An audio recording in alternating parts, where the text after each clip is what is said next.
Hello students, welcome back to Shubham lecturer channel. तो student, इस video में हम 12th हिंदी संस्कृत के दो महत्वपूर्ण पद्यांश को सॉल्व करेंगे। स्टूडेंट, इसी पद्यांश को हम श्लोक भी कहते हैं, जो कि आपके बोर्ड एग्जाम में 7 नंबर का पूछा जाता है। तो अगर आपको भी 7 नंबर बोर्ड एग्जाम में क्लियर करने हैं तो इस वीडियो को लास्ट तक देखते रहें, क्योंकि इस वीडियो में आपको 12th हिंदी संस्कृत के सबसे महत्वपूर्ण चैप्टर के दो सबसे महत्वपूर्ण श्लोक को सॉल्व कराया जाएगा और सेम उसी तरह सॉल्व कराया जाएगा जिस प्रकार से आपको बोर्ड एग्जाम में लिखना है कॉपी में, उसी प्रकार से मैं आपको सेम बताऊंगा। तो एग्जाम नज़दीक है, ऐसे में आपको जानना जरूरी है कि कैसे हमें कॉपी में लिखना है, किस प्रकार से इनका हिंदी अनुवाद करना है, कैसे संदर्भ लिखना है, सब कुछ आप इसी वीडियो में सीख जाएंगे।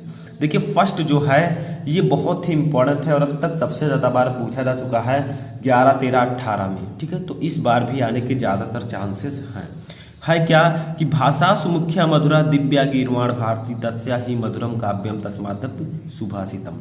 ये आपका श्लोक है। ठीक है, अब इसको आपको करना क्या होगा, दिए गए श्लोक का संदर्भ हिंदी में अनुवाद कीजिए, यानी कि आपको संदर्भ लिखना है और हिंदी में अनुवाद करना है। ठीक है, तो जैसे ऐसे आपको सेम श्लोक दे दिया जाएगा, दो रहेंगे, आपको एक करना होगा। ठीक है, तो सुभाषित रत्नान चैप्टर से एक ना एक श्लोक पूछे जाते हैं। तो मैंने पहले भी आपको कई श्लोक बता रखा है इस चैप्टर का। तो देखिए, सबसे पहले आपको करना है, मान लीजिए इस श्लोक को आप सॉल्व कर रहे हैं, तो ऐसे आपको करना है भाषासु।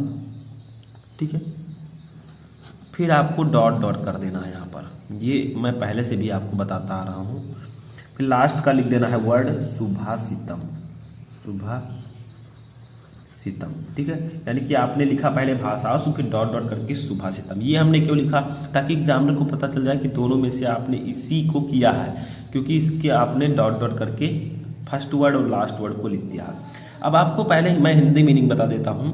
भाषासु मुख्या मधुरा दिव्या गीर्वाण भारती। ठीक है, यानी कि भाषाओं में मुख्य मधुर।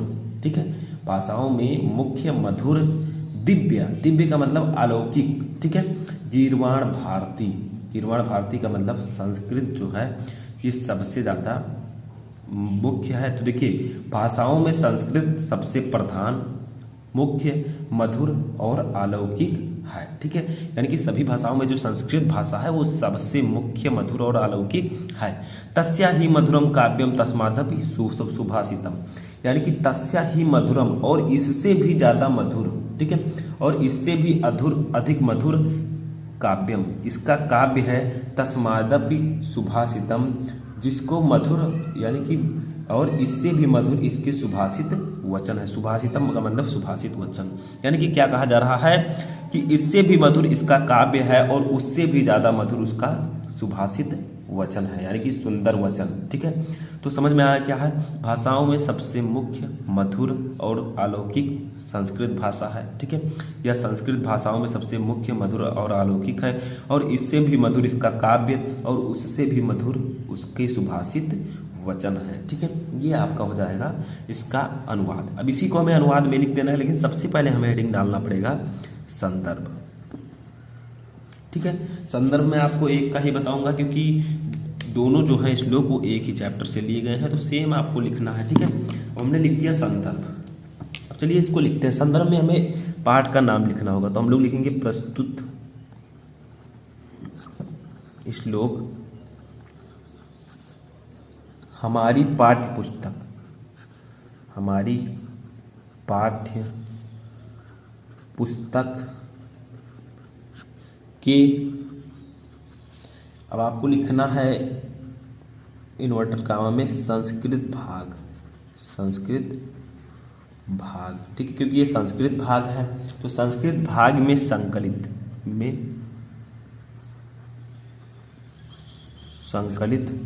किस चैप्टर से, तो चैप्टर का नाम है सुभाषित रत्नानी, सुभाषित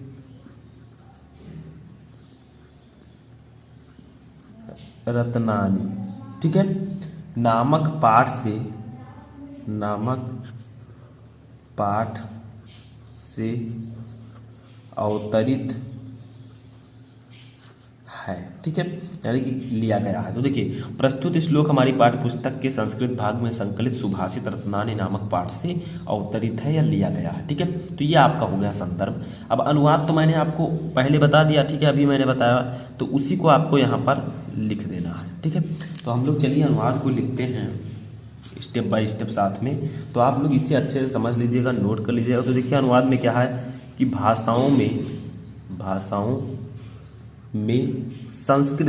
संस्कृत की बात की जा रही है। ठीक है, तो संस्कृत सबसे प्रधान, सबसे मुख्य, या आप लिख सकते हैं प्रधान। ठीक है, मधुरम यानी कि मधुर, और दिव्यम यानी कि अलौकिक।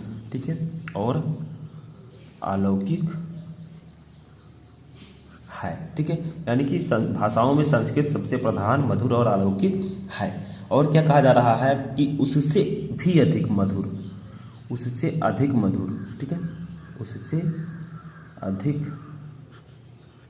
मधुर उसका काव्य, उसका काव्य और काव्य से भी अधिक मधुर, अधिक मधुर उसके सुभाषित यानी कि सुंदर वचन। ब्रैकेट में आप लिख दीजिए सुंदर वचन। ठीक है। तो देखिए सेम वही मैंने आपको बताया था कि भाषा सुमुख्या मधुरा दिव्य गीर्वाण भारती तस्या ही मधुरम काव्यम तस्मादपि सुभाषितम। यानी कि भाषाओं में संस्कृत सबसे मधुर, प्रधान और अलौकिक है। अलौकिक, ठीक है, यहाँ पर एक काउल लिख दीजिए। उससे अधिक मधुर उसका काव्य, और काव्य से भी अधिक मधुर उसके सुभाषित यानी कि सुंदर वचन है। ठीक है, तो इस प्रकार से आपको संदर्भ और अनुवाद लिखना होता है। तो ये था आपका फर्स्ट। सेकंड देखिए हमारा क्या है। ठीक है, सेकंड हमारा है सुखार्थिना कुतो विद्या विद्या, सुखार्थिना कुतो विद्या कुतो विद्यार्थिना सुखम, सुखार्थी व त्यजेत विद्याम विद्यार्थी व त्यजेत सुखम। ठीक है, यानी कि इस श्लोक में क्या कहा जा रहा है? इस श्लोक में कहा जा रहा है कि सुख चाहने वालों को विद्या कहा। देखिए सुखार्थिना कुतो विद्या, जो सुख चाहते हैं उनको विद्या कहाँ, कुतो विद्यार्थिना सुखम, और जो विद्या चाहते हैं उनको सुख कहाँ। ठीक है, तो देखिए सुखार्थी व त्यजेत विद्या, विद्यार्थी व त्यजेत सुखम, यानी कि सुख चाहने वालों को विद्या त्याग देनी चाहिए और विद्या चाहने वालों को सुख त्याग देना चाहिए। तो यही इसमें बताया जा रहा है। ठीक है, क्योंकि विद्या जो है बड़े कष्टों से प्राप्त होती है, ऐसे ही नहीं प्राप्त होती है, आपको कड़ी मेहनत करना पड़ता है। ठीक है, तो यहाँ पर कहा जा रहा है कि सुखार्थिना कुतो विद्या कुतो विद्यार्थिना सुखम, सुखार्थी व त्यजेत विद्या विद्यार्थी व त्यजेत सुखम, यानी कि सुख चाहने वाले को विद्या कहाँ और विद्या चाहने वाले को सुख कहाँ। सुख चाहने वाले को विद्या त्याग देनी चाहिए और विद्या चाहने वाले को सुख त्याग देना चाहिए। ठीक है, तो संदर्भ तो वही रहेगा, हम लोग लिखेंगे डायरेक्टली इसका हिंदी अनुवाद। ठीक है, तो अनुवाद हम लोग लिखेंगे डायरेक्ट। ठीक है, तो इसमें हम लोग क्या लिखेंगे? सुख चाहने वाले, ठीक है, चाहने वाले को विद्या कहाँ, यानी कि सुख चाहने वालों को विद्या कहाँ प्राप्त होती है। ठीक है, विद्या कहाँ, और विद्या चाहने वाले, तो ब्रैकेट में हम लोग लिख देंगे विद्यार्थी, यानी कि विद्यार्थी के बारे में तो बात की जा रही है। ठीक है, जो विद्यार्थी ज़्यादा सुख चाहते हैं उनको विद्या कहाँ मिल सकती है ज़्यादा, और जो विद्या चाहते हैं उनको ज़्यादा सुख नहीं मिलता है। ठीक है, को सुख कहाँ, सुख कहाँ, इसलिए विद्या चाहने वाले को, ठीक है, सुख चाहने वाले को, सुख की इच्छा रखने वाले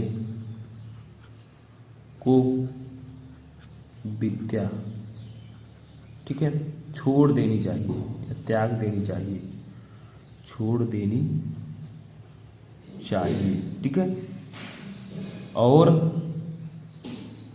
अथवा विद्या चाहने वाले को सुख छोड़ देना चाहिए। ठीक है, छोड़ देना चाहिए। तो यही कहा गया था आपके इस श्लोक में, ठीक है, कि सुख चाहने वाले को विद्या कहाँ और विद्या चाहने वाले विद्यार्थी को सुख कहाँ। इसलिए सुख की इच्छा रखने वाले को विद्या छोड़ देनी चाहिए अथवा विद्या चाहने वाले को सुख छोड़ देना चाहिए, ठीक है। तो ये आपका हो जाएगा इसका हिंदी अनुवाद। आप ब्रैकेट में लिख सकते हैं आगे भी कि आशय यह है कि विद्या बड़े कष्टों से प्राप्त होती है, इसलिए जो सुख की कामना वाले हैं उन्हें विद्या मार्जन की आशा छोड़ देनी चाहिए, और यदि विद्या अर्जित करना चाहते हैं तो सुख की इच्छा छोड़ देनी चाहिए। यानी कि कहने का आशय ये है कि आपको ज़्यादा से ज़्यादा कष्ट करेंगे, पढ़ाई करेंगे ज़्यादा समय तक तो आपको ज़्यादा विद्या मिलेगी, ठीक है। अगर आप लोग सुख चाहेंगे कि आराम से बैठें, मोबाइल देखें, टीवी देखें, तो आपको उतनी ज़्यादा ज्ञान की प्राप्ति नहीं होगी, क्योंकि जब तक आप पढ़ेंगे नहीं आप ज्ञान की प्राप्ति नहीं कर पाएंगे। यही कहा गया इस श्लोक में, ठीक है। ज़्यादा सुख भी ठीक नहीं होता। तो आई होप कि आपको ये दोनों जो है अच्छे से समझ में आ चुके होंगे श्लोक। इससे पहले भी मैंने आपको श्लोक बता रखे हैं, दो श्लोक में इससे मैं आपको पढ़ा रहा हूँ, और सभी चैप्टर का मैं आपको श्लोक, गद्यांश, पद्यांश सब कुछ बताऊंगा। तो इस वीडियो में फिलहाल इतना ही। वीडियो पसंद आए तो वीडियो को लाइक कर दीजिए, चैनल पर नए हैं तो चैनल को सब्सक्राइब कर लें, और किसी भी टॉपिक पर वीडियो चाहिए तो कमेंट बॉक्स में उस टॉपिक का नाम लिखकर बताएं।